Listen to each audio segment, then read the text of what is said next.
बदल जाओ वक्त के साथ या वक्त बदलना सीखो, मजबूरियों को मत कोसो, मजबूरियों को मत कोसो, हर हाल में जीना सीखो। कोरोना जैसी वैश्विक महामारी हो या कोई विषम परिस्थितियां हों, आपका दृढ़ संकल्प इन जैसी वैश्विक महामारी या इन कठिन विषम परिस्थितियों से भी आपको निजात दिलाएंगी, आपको जीत दिलाएंगी। तो आप अपने दृढ़ संकल्प को थोड़ा सा मजबूत करिए और परिस्थितियों को, जैसे मैंने कहा कि समय को या तो आप समय के अनुसार अपने आप को ढाल लें या तो उसको चेंज कर लें। तो चलिए, जैसा कि अभी बहुत छात्रों का मैसेज आ रहा था कि अभी साधारण ब्याज के कुछ क्वेश्चन छूटे हों उनको कराने के लिए इस पे, तो चलिए उसी क्वेश्चन को हम करेंगे और आगे भी हम करेंगे। एक चैप्टर पूरा जिस दिन ख़त्म हो जाएगा हम पूरा एक चैप्टर 2 घंटे या लाइव, अभी हो नहीं पा रहा हूँ मैं लाइव क्योंकि प्रॉब्लम आ रही है यूट्यूब पे। लाइव अगर हो जाऊँगा मैं तो लाइव से मैं करा दूंगा, 2-3-4 घंटे जो भी लगेगा लगातार उसको मैं एक चैप्टर पूरा ख़त्म कर दूंगा इस पर। और जिन लोगों ने अभी भी चैनल नहीं सब्सक्राइब किया, चैनल सब्सक्राइब कर लें, क्योंकि अभी मैं यूपी टीईटी वालों के लिए मैथ के लिए एक बैच स्टार्ट करने जा रहा हूँ। लेखपाल के लिए भी ग्रामीण जानकारी और मैथ का एक बैच शुरू करने जा रहा हूँ। क्या स्ट्रेटजी होगी, जैसे कि पिछले वीडियो में हमने बनाया है विविध के बारे में क्वेश्चन, अनुसूची है उसमें सूची है, तो अनुसूची और सूची और राजभाषा ये जो विविध के हैं वो किसी भी एग्ज़ाम का हो, आप अगर आप टीईटी की तैयारी कर रहे हो, आप लेखपाल की तैयारी कर रहे हो, रेलवे की तैयारी कर रहे हो, तो ये क्वेश्चन पूछा जाता है तो आप उसको जो है देख लीजिएगा, उसको आप ज़रूर से ज़रूर एक बार सब लोग देख लीजिए, काफ़ी हेल्पफुल है। और जिन्होंने इसका साधारण ब्याज का शुरू का लेक्चर नहीं देखा, शुरू से आप देख लीजिएगा, मज़ा आएगा। और आप एक चीज़ रफ लेकर बैठिए, कॉपी लेकर बैठिए, उसके बाद आप उसको करिए। लाइव वाले दिन आप भी यही चीज़ करिए, प्रैक्टिस करिए, मैथ आएगी। तो चलिए अगले क्वेश्चन पे हम चलते हैं। इस पर देखिए क्वेश्चन इसमें जो दिया हुआ है, एक व्यक्ति के पास 2000 रुपये थे, उसने कुछ 5% साधारण ब्याज की दर पर और शेष 4% की दर पर, यानी एक को उसने 5% की दर पर और एक को उसने कितने 4% की दर पर उधार दिए। उसे एक वर्ष में कुल 92 रुपये ब्याज मिले, तदनुसार 5% की दर पर कितना उसको उधार दिया गया था। यानी ये जो 2000 की अमाउंट है, ये 2000 की अमाउंट जो भी है इस पे, इसको 2 भागों में बांटा गया है। यानी पहले वाले भाग पर इसको 5% साधारण ब्याज और दूसरे वाले पे इसको कितने परसेंट मिल रहे हैं, 4% मिल रहे हैं। ठीक है, और कुल दोनों को मिलाकर इसको 92 रुपये का जो है क्या मिल रहा है, इसमें इसको ब्याज मिल रहा है। तो फिर से वही बात है कि फ़ायदा हम देखेंगे, लेकिन अब देख लीजिए इसको करते कैसे हैं। ये आपका क्वेश्चन अगर इसको डिस्क्रिप्टिव से करेंगे तो थोड़ा सा टफ बनता है, टफ क्या बड़ा है थोड़ा सा, इसको हम देखते हैं कैसे करते हैं। तो एक तरीका हमारा जो होता है, एक तरीका हमारा है इस पर कि एक तरीका ये हो सकता है कि हम इसको मिश्रण से लगा सकते हैं, लिगेशन से। तो देखिए 2000 रुपये हैं इस पर, तो 2000 रुपये पे 4% अगर निकालेंगे तो 2000 का 4% आएगा 80। ठीक है, ये जो आपका पहले वाले पे 2000 पे एक पे 4% है और एक पे 5% है। दूसरा वाला है 2000 पे पहले 5 कर लीजिएगा, पहले 5% है, कितना आएगा आपका 5%, इसको निकालेंगे 5% यानी 2000 गुणे 5 बटा कितना हुआ आपका 100 आएगा आपका कितना, ये 0 0 0 कैंसिल, कितना आएगा 100 आएगा। फिर जब आप करेंगे इस पे बात तो 2000 रुपये पे कितने परसेंट है, दूसरे वाले पार्ट पे 4% है, तो 2000 का 4% निकालेंगे 2000 रुपये और गुणे 4 बटा कितना हुआ आपका 100 हुआ। अब देखिए यहाँ से 0 से 0 कैंसिल, 0 0 कितना हुआ 80 हुआ। अगर 80 हो रहा तो ये देखिए 1 पे 100 मिश्रण मेथड से, 1 पे 100 दूसरे पे कितना है 80, और दोनों को मिलाकर आप देख रहे हैं कितना दिया हुआ है 92, तो आप दोनों को मिलाकर कितना कर सकते हैं 92। मिश्रण ये कहता है हाई टू लो, बड़ी जो वैल्यू है इसमें से देख लीजिए 100 में से 92 गया कितना हुआ 8 हुआ। और यहाँ से क्या करेंगे 92 में से 80 घटाएंगे तो आपको कितना आएगा 12, 4 3 12 और 4 दूनी 8। तो आप लिख सकते हैं इस पे, ये किस परसेंट वाला था, ये 5% वाला था, ये कितने परसेंट वाला था 4%। यहाँ पे लिख सकते हैं 5%, यहाँ पे लिख सकते हैं कितना 4%। तो देखिए 5% पे कितने यूनिट आया 3 आया, 4% पे कितने यूनिट आया 2 आया, तो दोनों मिलाकर 4% और 5% मिलाकर 3 2 कितना हुआ 5 है। तो यहाँ पे जो आ रहा है आपका कितना होगा, 5 होगा। तो जो 5 बराबर अगर देखेंगे इस पर 5 बराबर दिया है 2000 रुपये, तो 1 बराबर कितना आएगा आपका 400 हुआ। तो आप बताइए कितने यूनिट है, 1200, 1200 आएगा।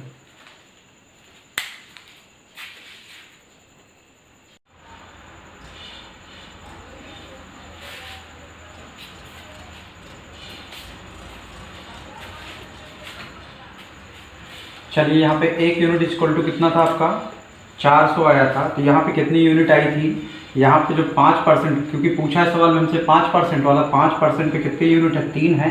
तो 1 यूनिट अगर 400 के है तो 3 यूनिट किसके बराबर होगी, 1200 के। क्लियर है।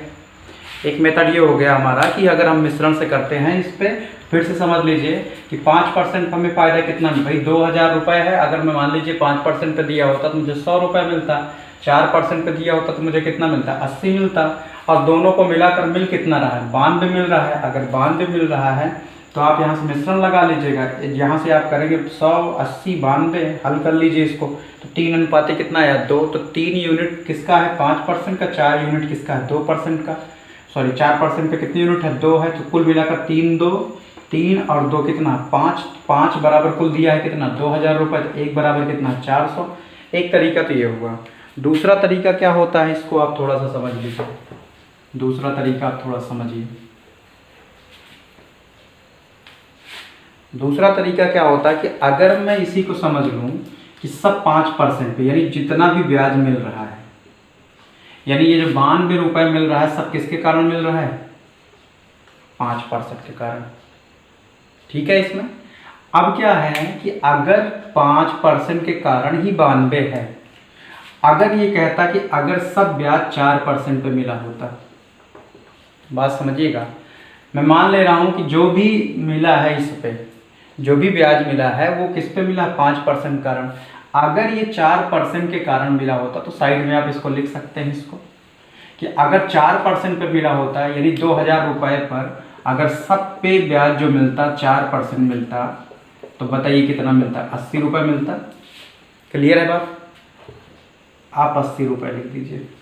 यानी जितना भी मिला है ये सब, जो भी आपको ब्याज 92 रुपये मिला है, यानी जो ये फ़ायदा हुआ है किस पे हुआ है, जो क्वेश्चन में पूछा गया है आप उसी को कर लीजिए कि 5 पे ही है। तो 5% किसके बराबर है, 92। अगर ये 4% पे मिलता तो 80 मिलता। तो अब बताइए दोनों का अंतर बताइए। इन दोनों का जो अंतर आया है 5 और 4 का अंतर आएगा कितना आएगा, 1 आएगा। और यहाँ पे जो अंतर आएगा वो कितना आएगा, 12 आएगा। कितना अंतर आएगा, 12। अगर 1 यूनिट 12 के हैं, ठीक है, इसमें तो 100 यूनिट किसके बराबर होगी, 1200 रुपये। Question solve. ठीक है। इसमें ये दूसरा मेथड हुआ हमारा। ये सेकंड मेथड हुआ कि आपको अगर मान के चलिए कि जितना भी फायदा हो रहा है, टोटल जो फायदा हो रहा है वो आपको किस पे हो रहा है, वो आपका हो रहा है किस पे, 92 पे हो रहा है। ठीक है। इसमें अब अगर ये सवाल में अगर ये 4% यानी 2000 पे 4% पे फायदा होता तो कितना होता, 80 होता। तो अंतर दोनों का कितना है, 1%। आप लिख सकते हैं यहाँ पे अंतर कितना परसेंट में अंतर है, 1। आप देखिए ये 100% बराबर, क्योंकि पूरी धनराशि कितनी होती है, 100%। 100% बराबर कितना हुआ, 1200 हुआ। तो एक तरीका ये हो गया। इसी क्वेश्चन को दूसरे तरीके से भी थोड़ा सा समझा जा सकता है कि आप उसको लगा सकते हैं कैसे। इसको आप नोट कर लीजिएगा, स्क्रीनशॉट ले लीजिएगा।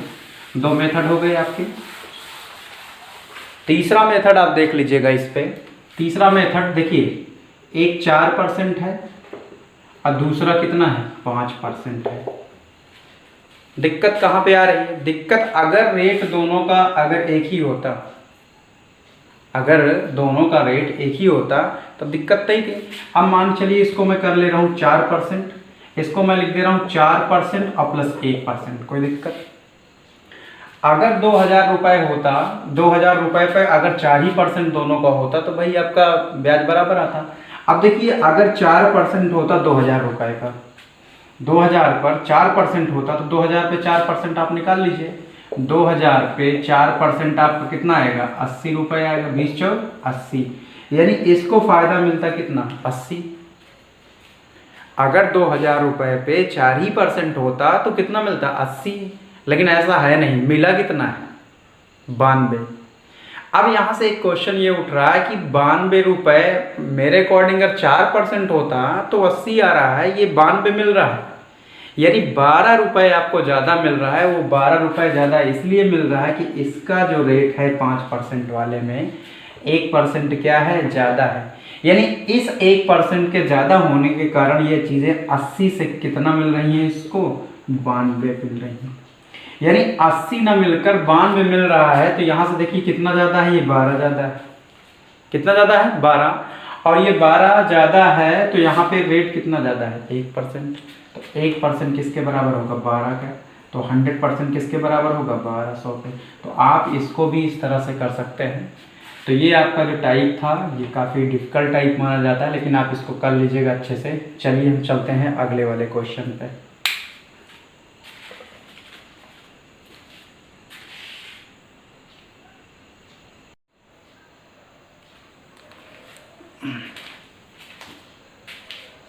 देखिए इस पे अगला जो क्वेश्चन है, अगला जो क्वेश्चन दिया हुआ है इस पे कि 1550 रुपये की धनराशि है, आंशिक रूप से 5% और आंशिक रूप से 8% की दर से साधारण ब्याज पर लगाई जाती है। 3 वर्ष के बाद कुल 300 रुपये ब्याज के रूप में प्राप्त होते हैं। तो 5% और 8% पर लगाई गई धनराशियों का अनुपात क्या होगा। तो वैसे भी आप एक बात समझ लीजिएगा, अनुपात समानुपात का कहीं भी क्वेश्चन आपको दिखता है तो उसके ज़्यादातर मैक्सिमम क्वेश्चन ऑप्शन से होते हैं। तो आप इसको चाहे ऑप्शन से कर लीजिए, चाहे इसको लगा लीजिए। मैं दोनों बता दे रहा हूँ आपको लगाना। आंसर आप देख लीजिएगा, अगर कहीं भी आपसे धनराशि का अनुपात पूछता है या कुछ पूछता है तो आप तुरंत उसको ऑप्शन से लगाइएगा, कभी भी उसके लिए बहुत परेशान होने की ज़रूरत नहीं है। आप देख लीजिए टोटल जो धनराशि है, टोटल धनराशि बताइए कितना है, 1500 कितना है, 50 है। तो इन दोनों को मिलाकर यानी जो धनराशियाँ होंगी, जैसे आप मान चलिए मैं समझा दे रहा हूँ, अगर कुल धनराशि 10 रुपये है, ठीक है, अगर इसको 2 भागों में तोड़ दिया जाए, 7 अनुपात कितना है, 3 है। तो ये इन दोनों का जो जोड़ होना चाहिए वो किसको इसमें इसका भाग चला जाना चाहिए। यानी अगर 10 है तो 10 इससे क्या हो जाएगा, डिविजिबल होना चाहिए इस पे। तो वैसे अगर धनराशि 1550 रुपये है, धनराशि 1550 में है, तो ऑप्शन वही सही होगा जो उसको काट ले। क्लियर है। तो अब देखिए अगर 1550 की हम बात करें, 1550 में आप देखिए 5 और 8 कितना हुआ, 13। क्या 13 काट पाएगा, 13 ही करनम, 13 से आप भाग दिए, 13 ही करनम 13, 2 बचा, 13 दूनी 26 नहीं, क्योंकि 25 है, नहीं जाएगा, नहीं कटेगा। ये यानी ऑप्शन नंबर 1 नहीं होगा। अगर ये नहीं होगा तो ये भी नहीं होगा, क्योंकि इसका भी जोड़ भी कितना होगा, 13। अब आप यहाँ जोड़िए 16 और 15 कितना हुआ, 31। आप 31 से काट दीजिए इसको, 31 पंचे 155। यानी ये ऑप्शन आपका सही हो गया इस पे कि अगर इस तरह के क्वेश्चन देता है तो आप इसको ऑप्शन से कर सकते हैं इस पे कि अगर जो धनराशि होगी ऑप्शन में जो दिया होगा उनके सम से, उनके जोड़ से ये क्या होना चाहिए, कटना चाहिए। जैसे 12 है मान लीजिए 12 का गुणन अगर उसको बनाएंगे, 2 भागों में करेंगे, मान लीजिए एक 8 है और एक कितना है, 4 है। तो 8 और जो 4 को जोड़ेंगे 12 कटना चाहिए। या मान लीजिए 2 अनुपात 1 में आ रहा है तो 2 1 कितना होगा, मान के चलिए 12 को इस तरह है 2 अनुपात कितना 1, तो इसका जो जोड़ आना चाहिए, मान लीजिए इसका जोड़ कितना आ रहा है, 3। तो ये किसको काट देना चाहिए, ये काटेगा किसको, 12 को काटेगा। तो ये बात ही हम ऑप्शन से कर सकते हैं। चलिए इसको अगर हम डिस्क्रिप्टिव से करेंगे तो कैसे करते हैं इसको, डिस्क्रिप्टिव क्या कॉन्सेप्ट से। अब एक बात बताइए, 3 साल में 300, 1 साल में कितना मिलेगा, 100 रुपये मिलेगा। 1 साल में कितना मिल रहा है, 100 रुपये मिल रहा है। फिर वही कॉन्सेप्ट बन गया कि अगर 1 साल में 100 रुपये मिल रहा है तो आप एक चीज़ देख लीजिएगा इसमें कि 1550 और कितना है का 5%, 8% है। देखिए 5% और 8%, 8% को आप लिख सकते हैं 5% और प्लस कितना 3%, ये 5% ऐसे रहने दीजिए, ठीक है। इसमें अगर ये 5% पे होता, अगर 1550 पर 5% होता, 1550 पे 5% होता, 5/100 कर लीजिए, 1 0 से 1 0 काट दीजिए, 5 दूनी 10, ठीक है। इसमें तो अब आप यहाँ से देख लीजिएगा, इसको काटेंगे, 2 7 14 हुआ, फिर देखिए 2 7 14 हुआ, और फिर उसके बाद 2 पंचे 10, 70 दशमलव कितना हुआ आपका, 70 दशमलव ये आएगा आपका कितना, 70 0.5 आएगा। 1 मिनट पर चेक कर ले रहे हैं इसको। 214 हुआ, एक बचा, 2 कितना हुआ 14, एक बचा इस पे, तो 2 पंचे 10, ठीक है। 77 दशमलव कितना हुआ आपका, ठीक है 77 दशमलव कितना हुआ आपका 5 हुआ। तो 77.5 हुआ। अब मिला कितना इसको, अगर 5% है तो इसमें कुल इसको मिलना चाहिए था कितना, 77 दशमलव कितना मिलना चाहिए था 5, लेकिन 77.5 ना मिलकर इसको मिल रहा है कितना 100 रुपये, क्योंकि एक साल में दिख रहा है ना 100 रुपये। तो अब देखिए अगर ये आपको मिल रहा है कितना 100 रुपये, कितना ज़्यादा मिल रहा है 22.5 रुपये ज़्यादा मिल रहा है। कितना ज़्यादा मिल रहा है 22.5 रुपये ज़्यादा मिल रहा है। अगर 22.5 रुपये ज़्यादा मिल रहा है तो ये किसके कारण मिल रहा है, 3% कारण। तो ये जो 3% है किसके, 22 दशमलव कितना हुआ 5 हुआ। अब आप इसको काट लीजिए, 1% बराबर काटेंगे, 3 सत्ते 21, 3 पचे 15। तो अगर 1% आपका, ध्यान दीजिएगा 1% आप यहाँ से अगर बात करेंगे, 1% 7 पॉइंट कितना है आपका 5 है, तो 100% करेंगे इस पर, अगर 2 जीरो बढ़ा लीजिए तो 100% जो आएगा, 100% जो आएगा वो आपका होगा 750। यानी एक बात ये पता चल गई कि एक धनराशि 750 है तो दूसरी वाली क्या होगी 1550 में से क्या होगी माइनस, यानी एक धनराशि आपका 750 है तो दूसरी वाली कितनी होगी 800 होगी। क्लियर है। अब इनका अनुपात पूछ रहा है, तो ये 8% वाली जो थी वो कितनी थी आपकी 700, क्योंकि ये 8% पे निकला था ना, ये अभी आपका 750, 8% पे 750 है। तो बताइए कि अगला वाला जो था कितने परसेंट वाला 5% कितना है 800 है। तो अनुपात पूछेगा 5 और 8 का अनुपात पूछता है, तो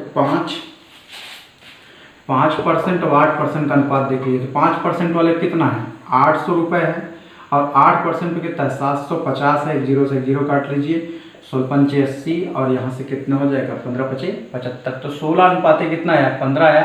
तो इस तरह के क्वेश्चन को हम ऐसे भी कर सकते हैं, लेकिन अगर अनुपात समानुपात देता है तो आप उसको क्वेश्चन को डायरेक्ट बस केवल देख लीजिए कि आंसर वही सही होगा कि जिसके ऑप्शन का जो जोड़ होगा इसको वो काट दे, वही आंसर उसका क्या होगा सही होगा। ठीक है। अगली बात जो है, अगला क्वेश्चन हम लिखते हैं, उस पर देखते हैं।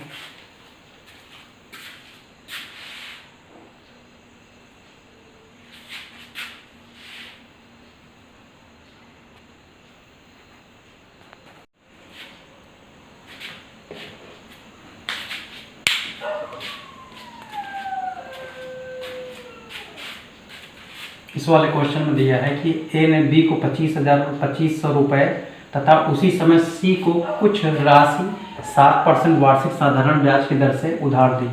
4 वर्षों के पश्चात ए को बी और सी से मिलाकर कुल 1120 रुपये ब्याज के रूप में प्राप्त हुए, तो सी को उधार दी गई धनराशि कितनी होगी। देखिए एक ए आदमी है भैया, सेठ आदमी है, ये धनी आदमी है, इन दो लोगों को उधार देते हैं, उधार बांटते हैं, ब्याजू देते हैं, कहते हैं भैया ले जाओ। तो देखिए ए ने बी और किसको दिया सी को, तो बी को दिया है इसने अमाउंट, कहा है कि भाई 2500 रुपये इसने दिया किसको बी को, उसका हिसाब क्लियर है। और कहा कि सी को उसने सी रुपये दे दिए, या मान लीजिए उसने सी को पी रुपये दिए। ठीक है। अब कहा कि इस पर 7% दोनों पे रेट, इस पे भी और इस पे भी वो कितने परसेंट लगा रहा है 7%, और ये कितने साल के लिए दिया है 4। तो अगर एक साल में फ़ायदा, अगर एक साल में जो फ़ायदा होगा वो आपका कितना होगा 7% होगा, तो 4 साल में कितना होगा 28। यानी यहाँ पे 2500 रुपये पर वो कितना लेगा, साधारण ब्याज निकाल लीजिए पहले वाले पे 7%, यानी 7/100 × 4। दूसरे वाले अमाउंट पे पी पर 7%। ठीक है। कितने साल, इस पे भी 4 साल के लिए 4 कितना हुआ 100, और सब कुल मिलाकर इसको जो ब्याज के रूप में प्राप्त हो रहे हैं, जो धनराशि इसको मिल रही है वो मिल रही है कितनी 1100, कितना मिल रही है 20 1120 रुपये मिल रही है। तो 0 से 0 कैंसिल कर दीजिए यहाँ से, ये 7/100 हो जाएगा। यहाँ देख लीजिए 7 चौक कितना हुआ 28 हुआ, यानी 25 × 28 और प्लस यहाँ देखिए बनेगा 7 चौक 28, पी × 28 बटा कितना हुआ 100 बराबर कितना हुआ 1100, कितना हुआ 20। अब आप यहाँ से देख लीजिए एक कामन बनेगा, यहाँ से 28 दोनों में कामन है, कामन ले लीजिए आप इसमें 28। आप 28 कामन लेंगे इस पर, यहाँ से देख लीजिएगा 28 कॉमन लेंगे तो 25 प्लस पी बटा कितना बचेगा 100 बराबर 1120 बनेगा। 28 से आप काट दीजिए, 28 चौका कितना होगा आपका 112 होता है तो 40 बनेगा, तो 25 प्लस पी बटा कितना होगा आपका 100 बराबर 40 तो आएगा कितना पी बटा 100 बराबर, इसको इधर ले जाइए घटा दीजिए, तो 40 में से 25 गया कितना हुआ 15, तो जो पी की वैल्यू आएगी कितना आएगी 1500, यानी इसने अमाउंट जो उधार दिया था कितना हुआ 1500। तो ये तरीका हुआ था डिस्क्रिप्टिव का जो हम करते हैं। क्वेश्चन बहुत सिंपल है, आप इसको देख लीजिए, मैं एक लाइन में कर दे रहा हूँ क्वेश्चन को, देखिए कैसे करते हैं इसको। आप एक चीज़ देखिए, इसमें आप दोनों को मिलाकर, जैसे ए है और इसने बी और सी को दोनों को दिया, तो चलिए फायदा पहले देख लीजिए। इसमें 7% और 4 7 चौक 28, कितना फायदा 28, इसको कुल फायदा कितना होगा 28, और ये दिया है कितना 1100, कितना दिया है 20 के बराबर दिया है, क्योंकि आपका रेट इंटू टाइम ही तो फायदा, एक साल में 7 तो 4 साल में कितना होगा 28, तो ये आएगा 1120 काट दीजिए, तो 1% की वैल्यू आई कितना 28 चौका 112 होता है, काट दीजिए, या जिनको नहीं आता 7 से कट कर लीजिएगा, देख लीजिएगा इसमें 1% बराबर 40 हुआ। तो अगर 100 बनाना 2 जीरो इधर बढ़ा लीजिए, 2 जीरो इधर बढ़ा लीजिए, कितना हुआ 4000, यानी कुल उसको जो फायदा हो रहा है, यानी कुल जो धनराशि है, जो टोटल धनराशि है कितनी है 4000, यानी ये जो फायदा हो रहा है इसको 4000 धनराशि पे हो रहा है, तो उस पर 4000 पे इसने ए को कितना दिया था, सॉरी बी को कितना दिया था 2500, तो बताइए सी को कितना दिया होगा 1500। कर लेंगे क्वेश्चन, यानी यहाँ से हमें बस केवल क्या करना था, फिर से समझ लीजिए, या बताइए फायदा, सवाल में केवल फायदा ढूंढिए, बताइए फायदा कितना हुआ, 7 चौक कितना हुआ 28 हुआ, 28 फायदा है, और हमें दिया है फायदा कितना 1100 किसके बराबर 20, एक किसके बराबर है 40, तो 100 किसके बराबर होगा आपका 4000 का। यानी कुल जो धनराशि थी, यानी दोनों लोगों को बी और सी को, यानी जो कुल फायदा हो रहा था 1120 हो रहा था, यानी कुल धनराशि कितनी है 4000। 4000 में बी का हिस्सा कितना है, बी का हिस्सा है कितना आपका 2500, तो सी का हिस्सा कितना होगा 1500। तो जिन लोगों ने अभी चैनल को सब्सक्राइब नहीं किया है, चैनल को आप सब्सक्राइब कर लीजिए, क्योंकि क्लासेज आप बराबर चलती रहेंगे, तो सब्सक्रिप्शन से आपको पता चलता रहता है कि नया वीडियो कब अपलोड हुआ है क्या है इस पर, तो आप इसको कर लीजिएगा।